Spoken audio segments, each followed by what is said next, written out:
Afternoon, we'll call our meeting to order. Today we're going to have a hearing and deliberation on the agency budget. We're going to start out first with the judicial budget. And we'll have an overview by Stephen Wu with the KLRD. Welcome, Stephen. Hi, for the record, my name is Stephen Wu, Senior Fiscal Analyst with Legislative Research.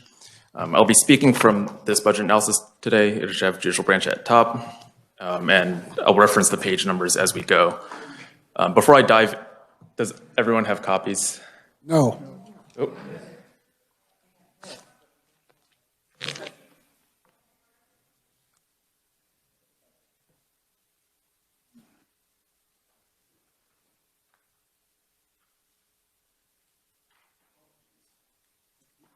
Thanks, Stephen.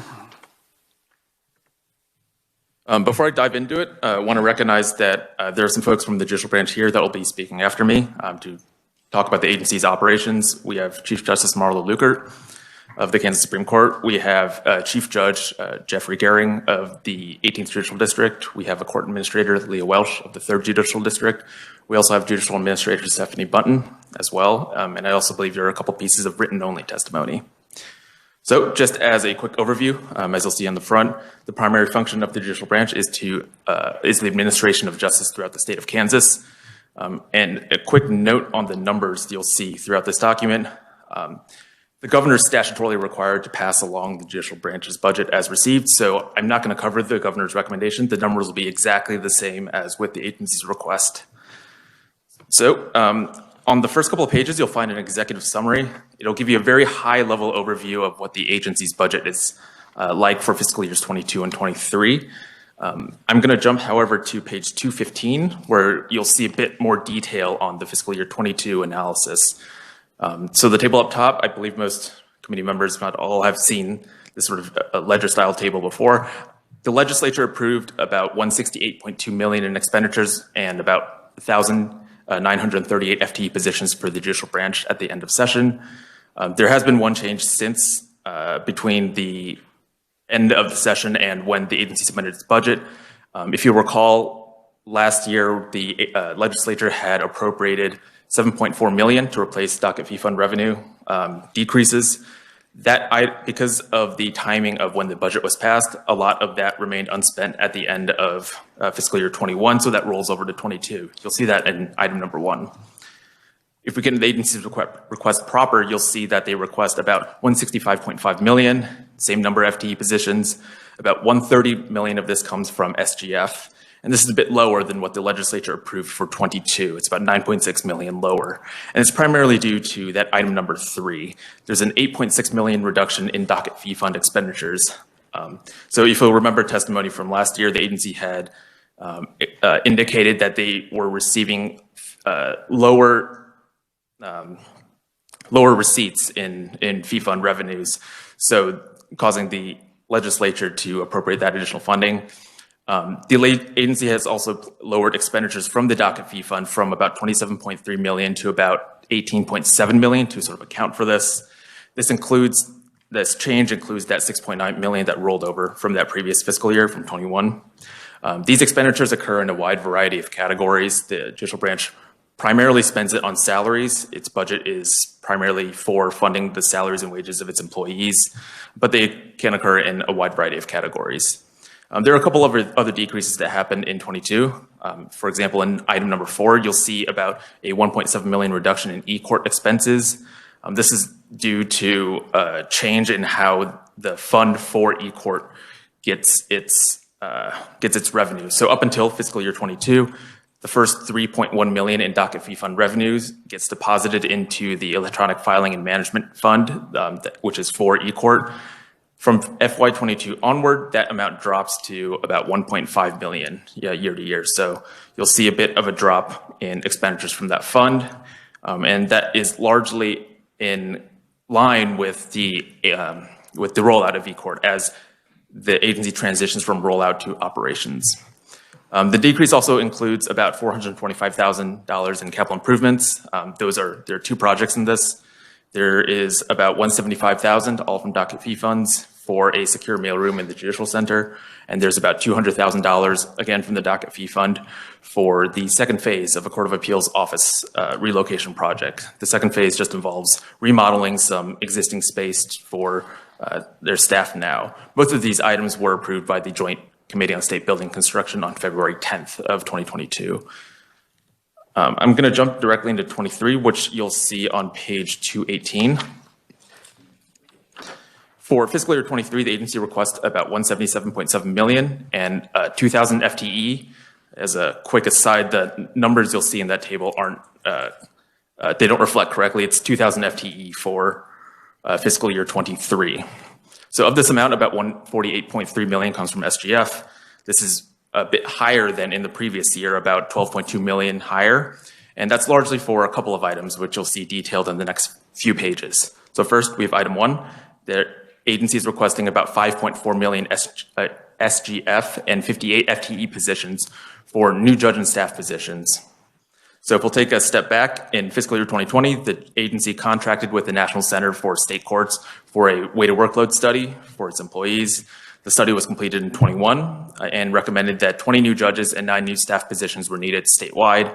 However, the judicial branch realized that implementing those recommendations would be would violate the statutory requirements for there being one district judge per judicial district throughout Kansas.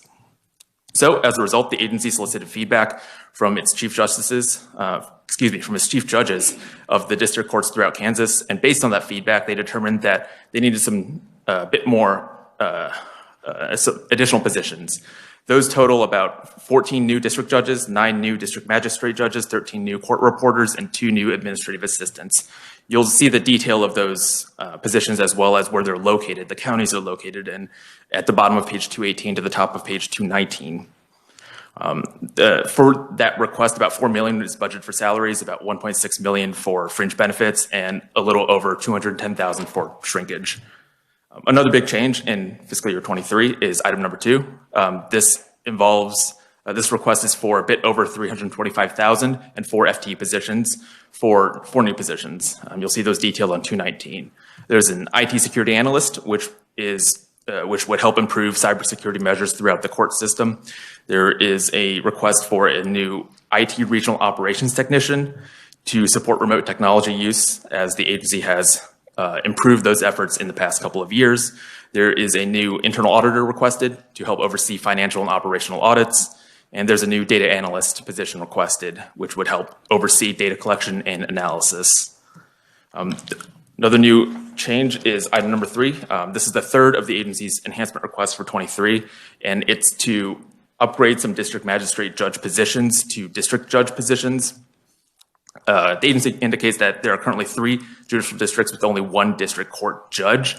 You'll see these detailed on page 220. There's a little box with a table of the judicial districts that there's only 1 chief judge for. There's only 1 district court judge for.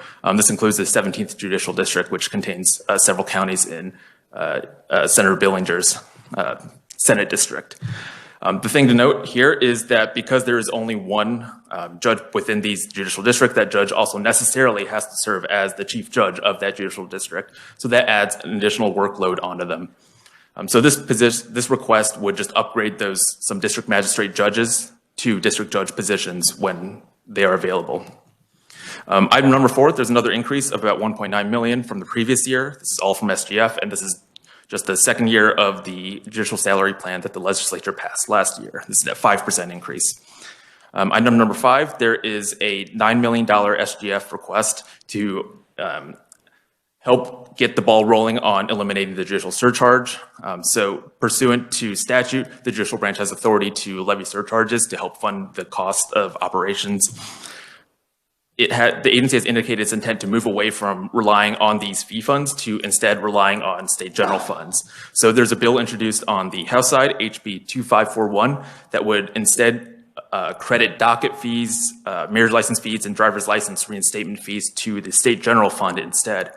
So those fees would go to the state general fund, and in turn, the judicial branch requests to be funded from SGF in its entirety. The current surcharge order remains in place, but the chief judge Justice has indicated that she would rescind this order if the legislation passes rescinding that, eliminating the surcharge. This funding also accounts for the docket fee fund revenue drops, as well as setting up the potential elimination of the surcharge. You'll see a bit of carryover in this on item number 6. There is a drop in SGF, about 6.9 million, and an increase in docket fee fund expenditures, about 3 million, to compensate for the lack of carryover funds from the previous year. Item number 7 details a 1.1 million decrease for e-court servicing and maintenance. The system is transitioning from implementation to operations, so you'll see a bit of a decrease in costs as the agency focuses more on getting that running and maintaining its operations. And lastly, for 23, the agency includes about $400,000 for capital improvements. There are 2 items here. They're both $200,000 from the docket fee fund each. The first is an IT help desk to help provide statewide support for technology needs. The other is a request to develop space for centralized court services within the Judicial Center, as the judicial branch has realized more efficiencies and technology improvements within the past couple of years. And similar to in the previous year, these items were both approved by the Joint Committee on State Building Construction on February 10th.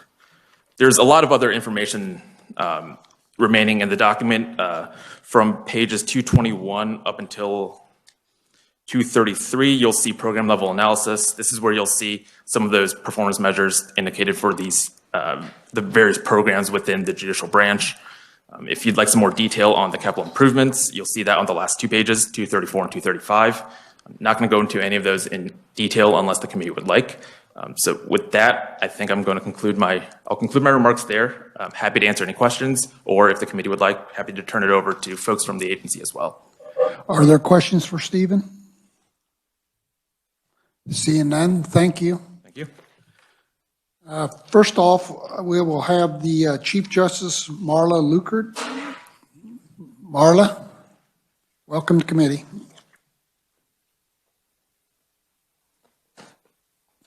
Thank you, Senator. Good afternoon, everyone. Thank you for the opportunity to allow us to present the Judicial Branch budget request. In January, I had the honor of speaking to you about the state of the judiciary.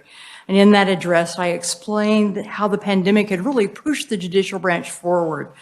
Our resilient workforce brought about a re-engineering of almost every step of the court process.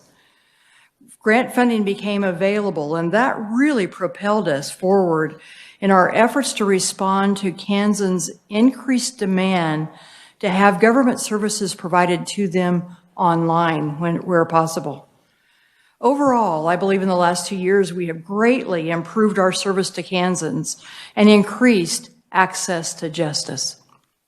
We could not have made those enormous strides in providing improved access to justice to all Kansans without your response to our budget needs last year. I stood before this committee a year ago and asked for very needed pay increases for both employees and judges. And you responded by committing to bring the pay of every employee position to market by July 1st, 2022. Those also included a 5% increase for judges in fiscal year 2022 and fiscal year 2023. This move has lifted employee morale, and we have seen improved qualifications in the applicants for many of our positions. You also have funded 70 new court service officer positions. These new positions have guaranteed that the branch has sufficient staff to perform our statutory duties. Overall, these increases have improved staff recruitment and retention of employees. With those changes, we still continue to face challenges on the 2 ends of our employee pay spectrum. At the lower end, our entry-level our entry-level clerk office positions have been difficult to fill. We are competing with rapidly increasing salaries across the economy for these positions. The other end of the spectrum that we continue to struggle is with our judicial employees. As of July 1st, after the first 5% increase, Our neighboring states paid their trial judges, on average, over $30,000 more per year than Kansas. And within Kansas, judge positions do not compete with the salaries that attorneys can command in both the private and the public sector. So while challenges remain, we are extremely grateful for the employee and judge increases you allocated last year. Today, we ask you to keep in place the second year of the plan you adopted last year. That would be the 5% increase for judges, and some employee positions will be receiving the second year of a 2-year phase-in to bring them to the market pay as calculated at the time we submitted our budget to the Division of Budget in the late summer of 2020. I mentioned that date of calculation because by the time we implement the last phase of that 2-year implementation, that calculation of market wages will be 2 years old. And as we know, we have experienced fairly substantial cost of living increases in that 2-year period. For that reason, I sincerely hope you will include judicial branch employees and judges in any cost of living increase you consider for state personnel. If we don't, we will have eroded the gains that were brought about by your heavy lifting of last year. Today, beyond closing the circle of the steps you implemented last year, we would ask for your help in 4 major areas of opportunity to continue to improve our ability to retain and attract the employees and judges that Kansans expect and deserve. First, we request you fund and fill some new judgeships along with support staff for those judges. Second, we request funding to convert 3 existing magistrate judge positions to district court judge positions. Third, in addition to the administrative support staff for the new judge positions, we request funding 9 additional administrative assistant positions in district courts and 4 new statewide positions. And finally, we ask to end our dependence on volatile and unpredictable fee funding by redirecting those funds to the State General Fund, and in return, appropriating State General Fund to the judicial branch in an amount equal to the projected revenue from those fees. Focusing a little on the detail of those 4 requests, we first request $5 million for 10 new district magistrate judge positions and 13 new judge positions, along with the administrative assistant and court reporter to support each of the 13 court judges. As Mr. Wu told you, this enhancement reflects data from the National Center of State Courts weighted workload study for judges as well as administrative assistants.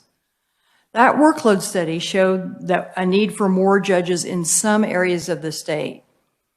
Mr. Wu has pointed you to the breakdown of where those positions are found. You'll also find that breakdown in a graph that's in my written testimony. As you will see, the need for more judges mostly exists in those areas of our state experiencing population growth. That growth has obviously occurred over time, excuse me. But Kansas has not created any new judge positions since 2008. So we have not kept pace with that increasing population.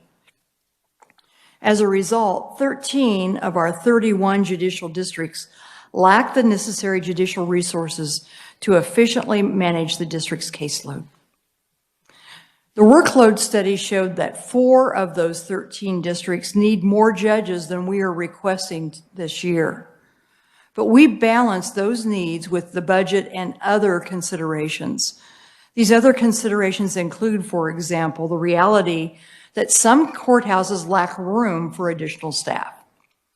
In conversations with our chief judges, we have determined whether the district's needs would best be met by a magistrate judge, a district court judge, or in some cases, both.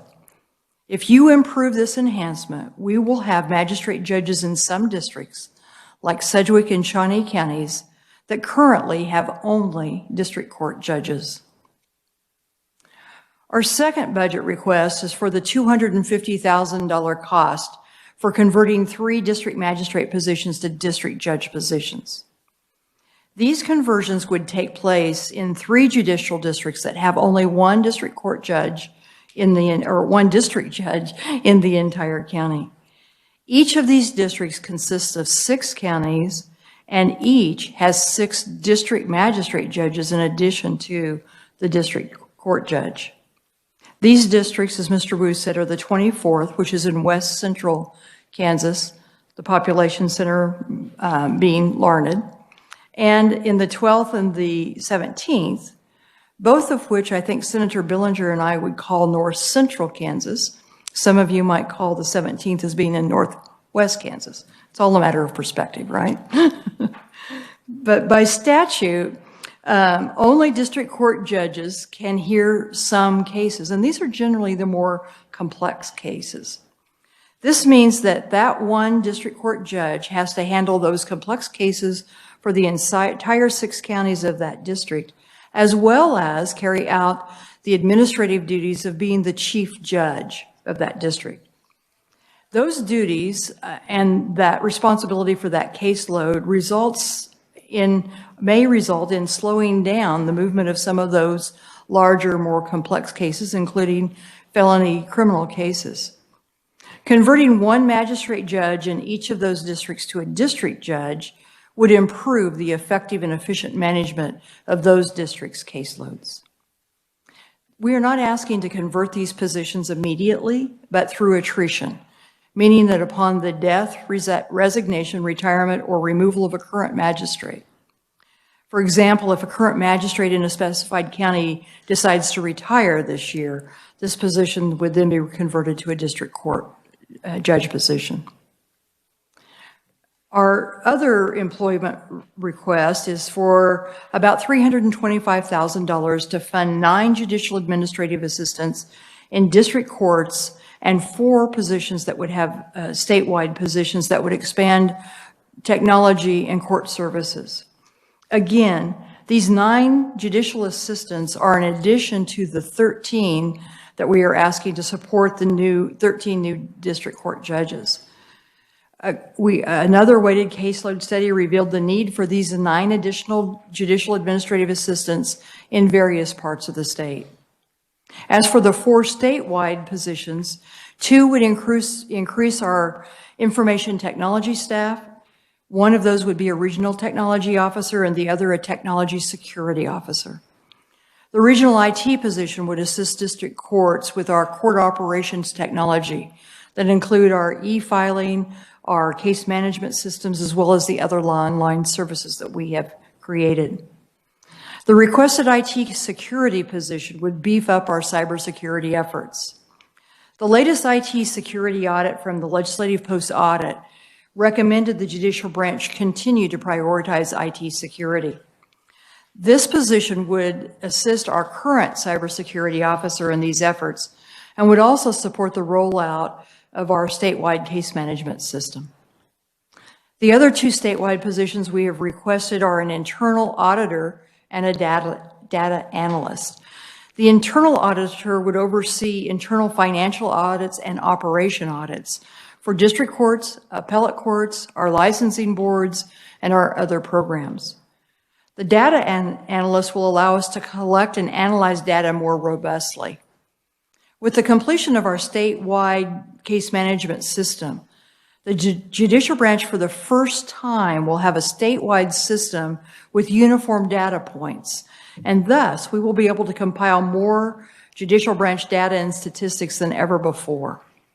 Besides providing data for internal management of the judicial branch itself, you and other stakeholders often request data compilations and analysis. This position would assist us in being responsive to those requests, as well as helping us examine how to improve our operational efficiencies. Our final budget measure is one that is not before you today, but one that you may need to keep in mind when making final appropriation decisions. This item represents a policy shift that seeks to move funding of the judicial branch's core operations from unreliable user fees. The bill would make the statutory changes to implement this policy is now in House Appropriations in the form of House Bill 2541. To briefly explain, House Bill 2541 would shift the deposit of the judicial branch's share of court user fees from judicial branch accounts to the state general fund. We would then ask you to increase our state general fund allocation by the amount we project the court user fees will generate.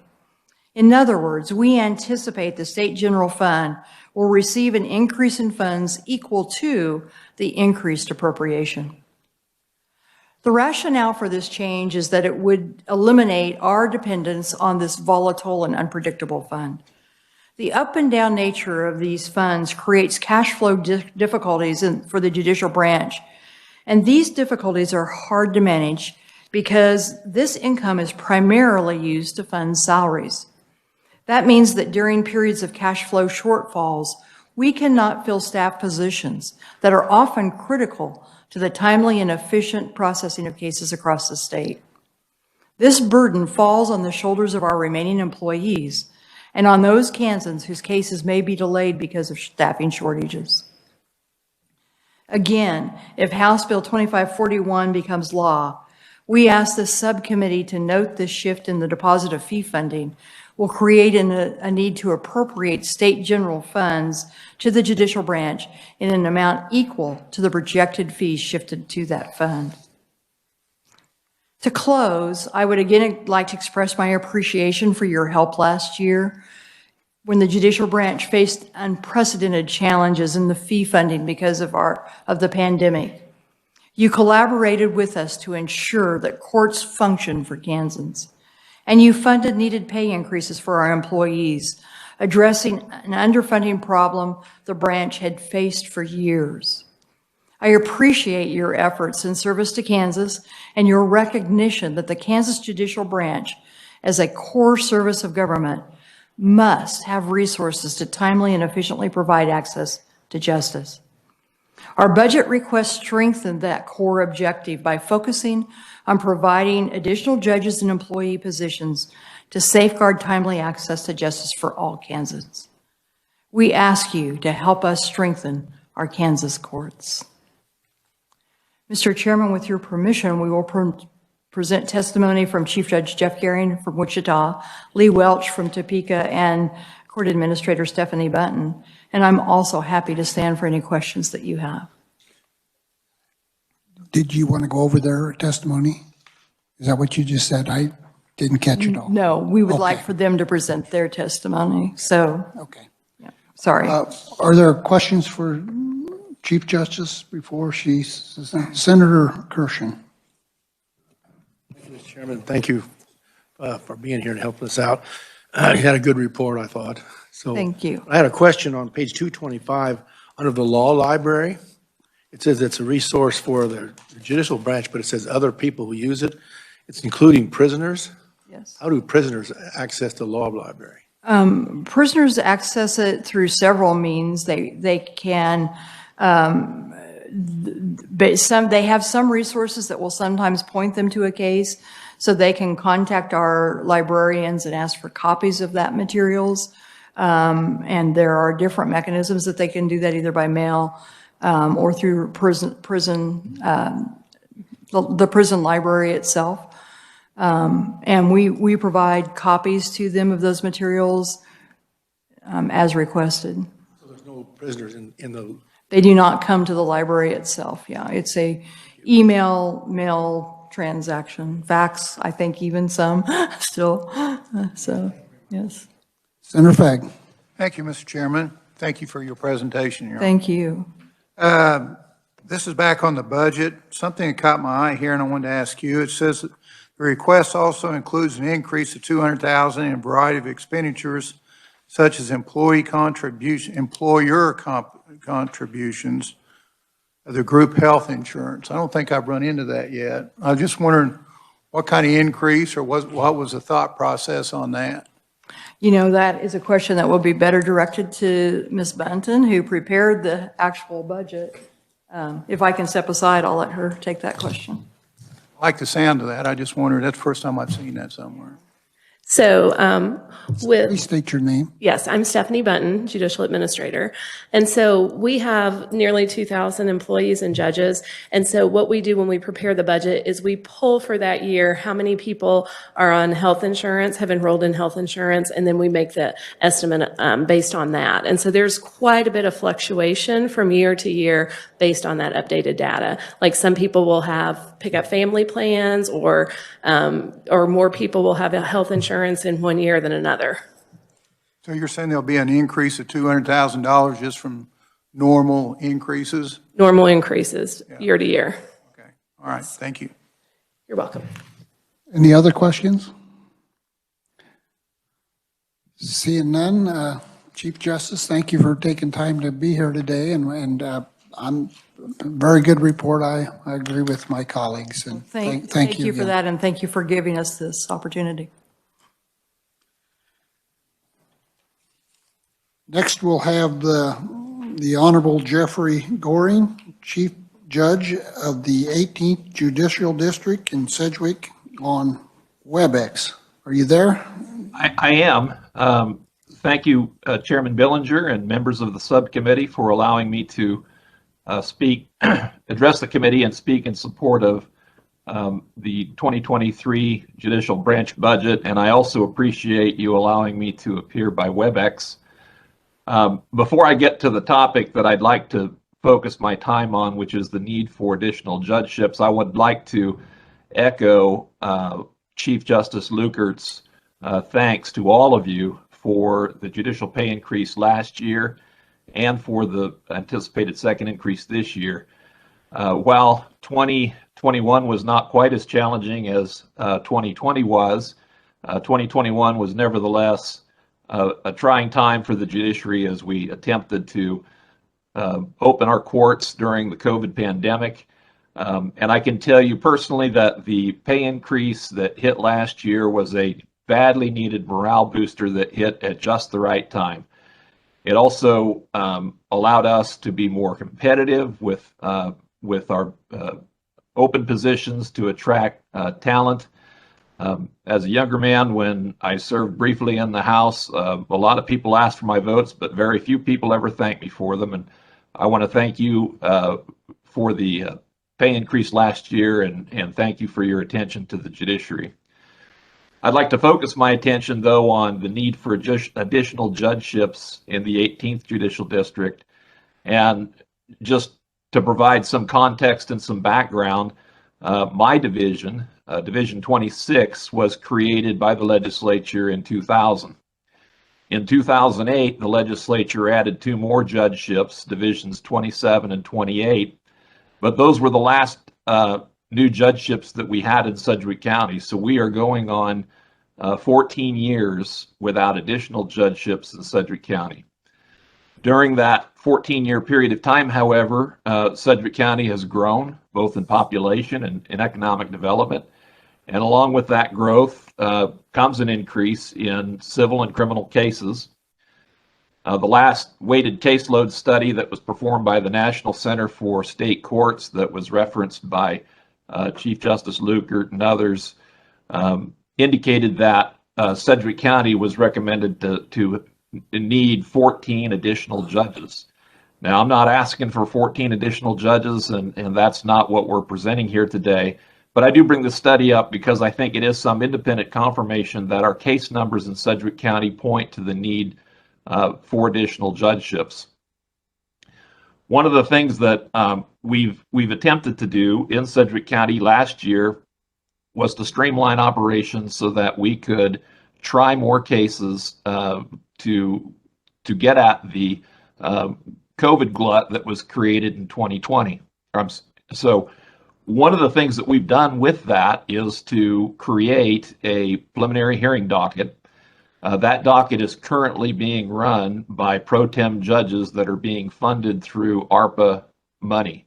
And as you all know, ARPA money is not a permanent fix. It is a temporary tool, and it is our hope that we would get additional judgeships in Sedgwick County that would take over that docket from temporary pro tem judges that are currently running it. Additionally, as some of you may know, that there has been a push in the community and by local and federal leaders to have a Veterans Treatment Court established in Sedgwick County. I've been contacted by Senator Moran's staff, Senator Jerry Moran's staff, and I know that they are working for federal funds to help establish a Veterans Treatment Court in Sedgwick County. There is great excitement by the people at the local level to establish such a treatment court. But to establish that sort of a treatment court means expanding dockets, and that means that the judiciary has to expand as well, and the bench has to expand as well in order to absorb those dockets. Additionally, there's been some interest expressed by local county leaders and by members of the community to establish a mental health treatment court in Sedgwick County. Again, it's a very good idea, and there's a lot of excitement, but here again, we need judicial resources to expand dockets to include these new specialty courts. And finally, I would like to also note the issue of the current caseload, which was caused by the pandemic.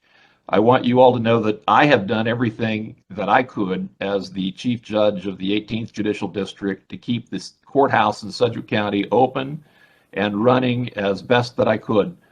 I can tell you that we have, in 2021, Sedgwick County was not idling in place. Our courtroom or our courthouse was open. We tried 51 criminal jury trials in 2020, and we tried 16, I'm sorry, in 2021, and we tried 16 civil jury trials in 2021. So we are open for business and we're running. But the fact of the matter is that it is easy to create a backlog and very hard to eliminate it. And we are working as best we can to get at that backlog, and at the same time deal with cases that keep coming down the pike in the normal course of things. And we are in great need of additional judgeships in Sedgwick County to be able to maintain the operations that we have and to eat away at the COVID backlog of cases. So the request from Sedgwick County is that we would like 3 new judgeships in Sedgwick County. Our current request is for a district judge and 2 magistrate judges. It is a bit of a culture change for Sedgwick County to ask for magistrate judges. We've never had them in the 18th Judicial District, but we recognize that magistrate judges have their place, and they would allow us to more efficiently make use of the talents of our district court judges. And we certainly have room for them, and we certainly have dockets for them. So thank you so much for your time and attention. Thank you for the pay increase, and I'm happy to stand for questions at the appropriate time. Thank you. I guess I have a couple right off. You said 2 magistrate and 1 district. We're showing 2 district and 1 magistrate. I'll take either one. Okay. Anyway, that was my question there. And then the other question is pro tem judges. How many of them do you have, and where do you find them? So pro tem judges are, lawyers in the community that agree to be appointed to hear certain cases. So we use pro tem judges for the protection from abuse and protection from stalking dockets. We use pro tem judges for small claims cases and to adjudicate those cases that get appealed from the county code enforcement docket. And it is harder than you think to find those pro tems because a lot of them have active practices, and sometimes it's difficult to get those folks to serve. The pro tems that we have running the preliminary hearing docket are all retired district court judges. So we have Judge Owens, Judge Burgess, Judge Wilbert, and Judge Centeno, all former judges of the Sedgwick County District Court that are serving in that capacity. But they are a temporary solution to a permanent problem. Thank you. Other questions? Senator Fagg. Thank you, Mr. Chairman. Thank you, Your Honor. Do you know in this, the National Center for State Courts, what that costs for that study? I don't. I think Stephanie Button, the court administrator, may have the answer to that, but I don't have the answer off the top of my head. Okay. And my second question, how many magistrate judges do we have in the state of Kansas, and how many district judges? I don't have those numbers either. The district judges far outnumber magistrate judges, and historically we've not ever had any magistrate judges in Sedgwick County, but they're they have a place and they have a valuable part of the judicial system, and we could sure make use of them. Kind of where my thought process is going on this is, when you look at the state of Kansas in the last 10 years, what our population has done, and all of a sudden we need more judges. So I didn't know if shifting some more to Sedgwick County and fewer in the country, I didn't know. When we look at 80 counties in the state, if it went down in population. Sure. And how that fits into the process, or are we just having more people getting sued? I don't know. Well, I suspect that some of that urban flight, or that suburban flight from the rurals, are people moving into more urban districts such as Sedgwick County. I can't really speak to the need for judgeships in other areas and other districts in Kansas. I can tell you that we have the need in Sedgwick County. Thank you. Any other questions? Seeing none, thank you. Next, we'll have Leah Welch, Court Administrator for the 3rd District, Shawnee County, on WebEx. Leah, are you there? I am. Can you hear me okay? Yes. Great. Thank you, Chairman Billinger and committee members, for allowing me to speak to you today in support of the Judicial Branch budget request, and also for allowing me to appear via WebEx. My name is Lee Welch, and I'm the Court Administrator for the 3rd Judicial District, which is Shawnee County. I'm past president of the Kansas Association of District Court Clerks and Administrators, known as KDACA, as well as chair of the KDACA Legislative Committee since 2014. I'm also one of nearly 1,700 non-judicial employees in the state. I've worked for the judicial branch for nearly 29 years and bring a unique vantage point from both a rural and an urban perspective. For 20 years, I was clerk of the district court in Cloud County, which is the 12th judicial district that Judge Lukert addressed as being one who would be getting a 2nd district judge, and chief clerk for that 12th judicial district, which is composed of Cloud, Jewell, Lincoln, Mitchell, Republic, and Washington counties. Since 2018, I've served as the court administrator in the 3rd Judicial District. There are 4 main areas I want to touch on today as I speak with you. The Supreme Court is requesting funding to create and fill a total of 23 new judgeship positions across the state. As noted, this includes 13 district judges and 10 district magistrate judges, which will be assigned to 13 different districts.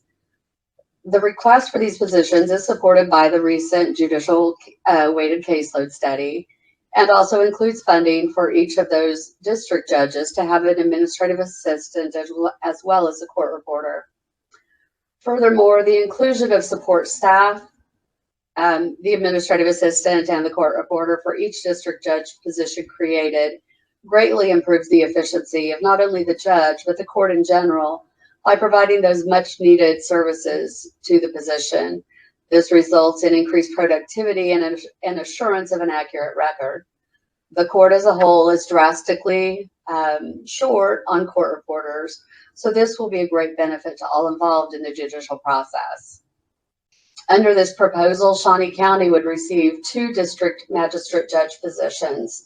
This will increase our capacity to hear cases, greatly assist in the processing of our caseloads, provide the ability to further address specialty courts such as mental health courts and a veterans treatment court, and reduce our dependence on pro tem judges, just like Sedgwick County. Currently, we have 15 district judge positions in Shawnee County and consistently have one of the highest caseloads per judge in the state. Much like Sedgwick County, we've never had a magistrate position in this court. Also, our judges hear most all agency appeals and cases involving state government. We do spend a great deal of money on pro tem judges on an annual basis. These pro tems hear cases regularly, including limited actions, small claims, evictions, traffic, DUIs, and misdemeanor criminal jury trials. We regularly bring in a pro tem or senior judges to hear trials or jury trials our district judges simply don't have time to hear.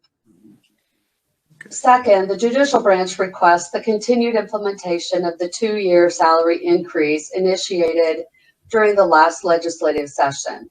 This includes a second 5% increase for judges and the remaining percentage increase for certain staff positions. These employees are those positions who were not brought to market level with the salary increases provided last year. This group includes many positions we still struggle to attract candidates to, primarily entry-level trial court clerk positions the Chief Justice mentioned in her State of the Judiciary address. Much like all states across, much like all counties and courts across the state, Shawnee County has suffered for years with the difficulty in attracting and retaining quality employees, especially at these critical entry-level positions. The increase in employee pay has been very instrumental in increasing the morale of our workforce. And with the implementation of year 2 of the pay increases, hopefully a greater reduction in turnover and the ability to attract even more qualified applicants to our vacant positions. I'd like to point out that there is truly real-world benefits to making investments in the court and the financial well-being of our staff.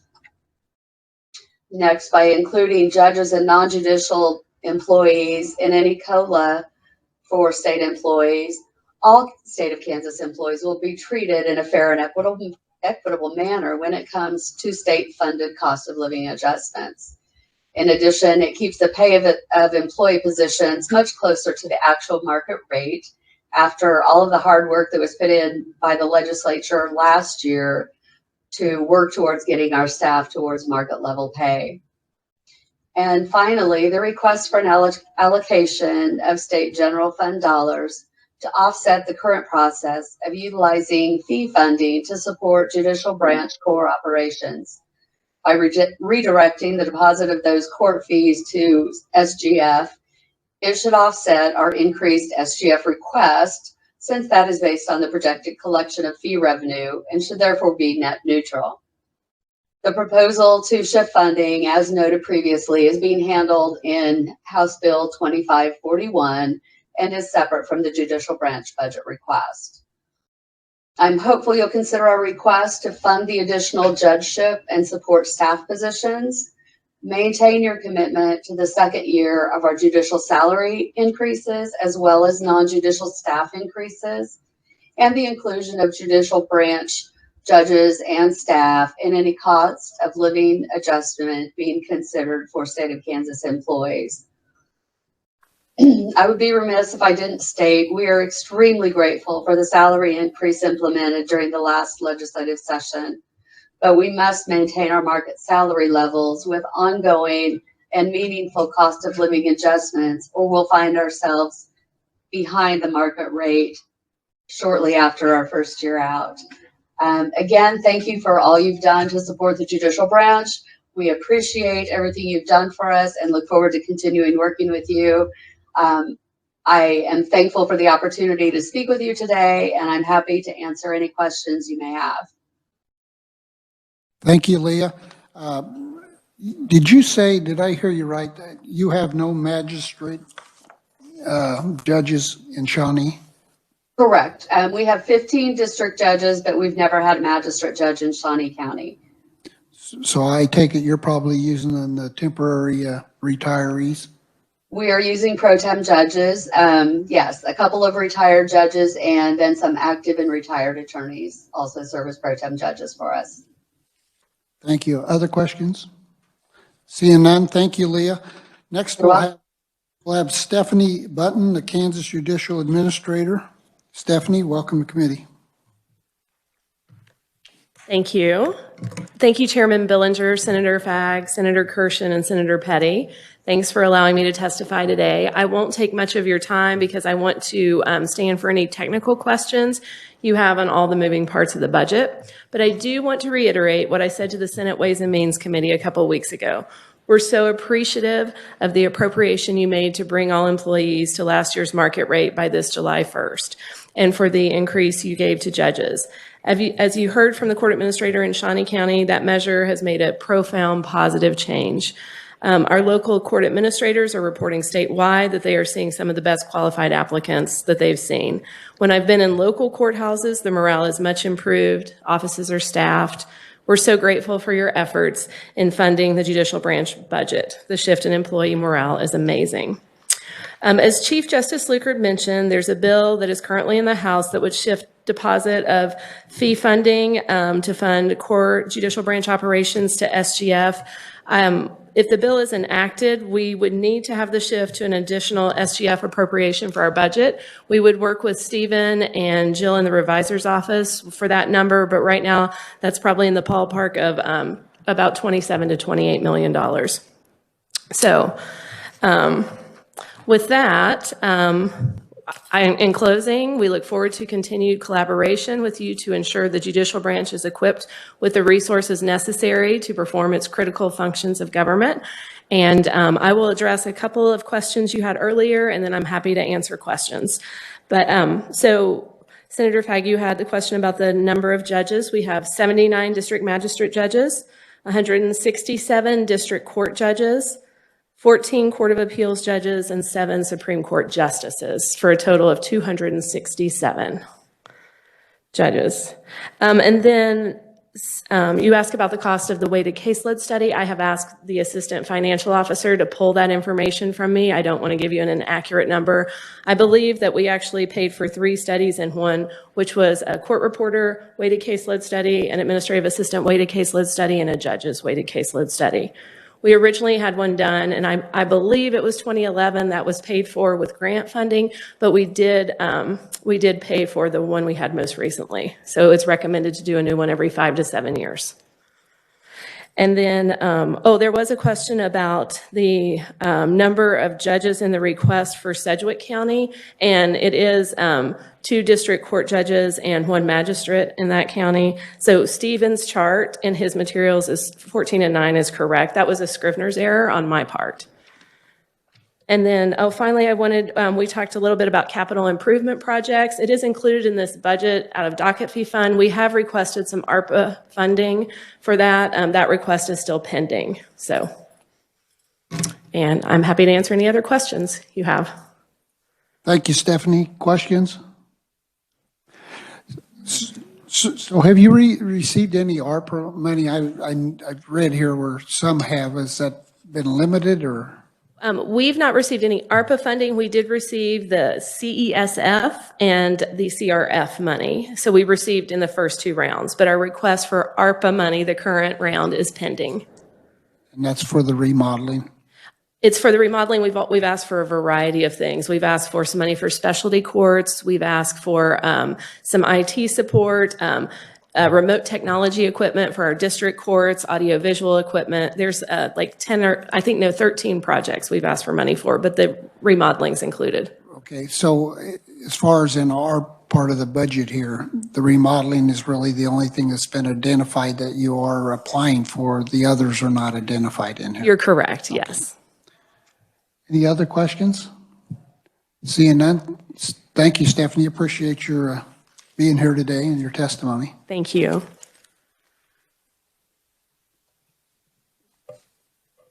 Well, committee, I think we'll just go ahead and deliberate this while we're here. And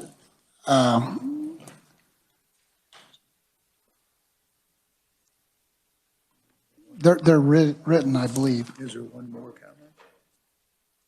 Did I miss somebody, or everybody else was written, correct? Right, that's what I thought. Okay. We just wanted to make sure that we didn't have somebody that wanted to testify. Senator Fagg. Thank you, Mr. Chairman. I move the committee concurs with the governor's FY 2022-2023 budget for the judicial branch, and that we further look at the continuation of 2022 pay plan for the last year, and look at new positions, and also look at HB 2541. We have a motion. We have a second by Senator Kirshen. Questions? Senator Petty. One, I'm just wondering if that motion needs to be stated a little bit differently since we're recommending the governor, we're recommending the agency's recommendations, because it's just, unlike other budgets, the governor doesn't approve or recommend, Right. Stephen, do we need to do this a certain way, or? No, clarify. The intent is conveyed with the governor's recommendation. That's fine. Just to clarify, though, Senator Fagg, is your intent for that do you have a time to look to review those? Those items you identified for review, was it prior to passing the budget, prior to? Full committee. This will be before full committee. Sure thing. Any other questions? Senator Petty. could you restate your motion, Senator? Be happy to. I move that the committee concurs with the governor's FY 2022-2023 budget for the judicial branch. And I'm going to probably word this a little differently to get there. And that the committee as a whole will review continuing the 2022 pay plan for last year, look at new positions, and look at HB 2541. Would you remind me what HB 20, I know I wrote it down back here. What was HB 2541 again? That's the House bill that the judges were telling us about that was going through the House. It will move the funding to SGF, and the fees will go into. Organization. Yes. Any other questions? Seeing none, all in favor? Aye. Opposed, motion carries. Next, we'll turn our attention to a hearing and deliberation on agency budget, Judicial Council. Stephen, if you would give us an overview, please. Sure. I can keep this pretty quick since it's a comparatively smaller budget, and I know the committee is also short on time. So before I get started, I want to recognize that Nancy Strauss, the Executive Director of the Judicial Council, is with us in the audience today. I'll be speaking just in the executive overview section of this document. So it'll just be the first, I think, 2 pages or so, first 2 or 3 pages. So just as a quick overview, the primary function of the Judicial Council is to study and recommend improvements to the administration of justice. There are a number of members on the council. There is included on the council is 1 judge from the Kansas Supreme Court. That's currently Chief Justice Lukert. 1 judge from the Court of Appeals. 2 judges from district courts. 2 legislators. Currently it's Representative Fred Patton and Senator Kelly Warren, and 4 attorneys. The staff agency also has 5 staff members to help support its operations, and it is organized. I think there are 18 advisory committees, which you can see detailed on page 245 and 246. The agency also has a number of different publications. So between all of these different operations, drive the agency's costs and numbers that you see reflected on this page. Similar to the judicial branch, the governor passes this budget along, so I'm not going to cover the governor's recommendation. The numbers will be the same as with the agency request. So on the executive summary for 22, which you'll see on page 237, The agency requests about $618,000 in expenditures and 5 FTE positions. There are no SGF allocations here. This is a bit less than what the legislature approved. There's a slight decrease for some personnel changes with an administrative assistant, and there's some slight decreases for reductions in fringe benefit costs. Part of this is due to the Capers bonding bill that passed last year. We'll see some decreases in employer contributions. Moving on to 23, you'll see on page 238, the agency requests about $625,000 and 5 FTE positions. Again, no SGF here. This is a bit higher than in 22. This is largely due to an increase in expenditures for attorney fees associated with registration of copyrights with the U.S. Copyright Office. And these services are part of the regular publication process, and they occur as the agency produces their publications.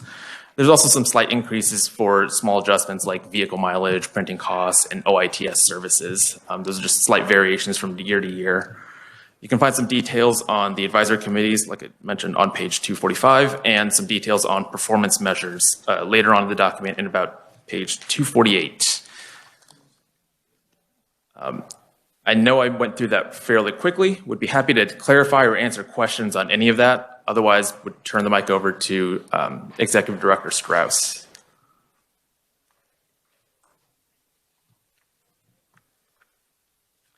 Any questions for Stephen? Seeing none, thank you, Stephen. Yep. We also have Janelle Williams, Fiscal Officer for the Kansas Judicial Council, and welcome committee, Janelle. Thank you. I appreciate that. I am Janelle Williams. I am the fiscal officer for the Judicial Council, and I am simply here to answer any questions you have on the council's budget request. Are there any questions for Janelle? Seeing none, thank you. Thank you. Committee, we'll go ahead and deliberate this one also, and recognize Senator Fagg. Thank you, Mr. Chairman. I move we approve the governor's recommended for FY 2022 and 2023 budget on Judicial Council. We have a second by Senator Kirshen. Any questions or discussion? All in favor? Aye. Motion carries. Committee, that completes our work for today, and I'd like to thank everyone for taking time out to come and testify today. Appreciate it. Thank you. Committee, we're adjourned.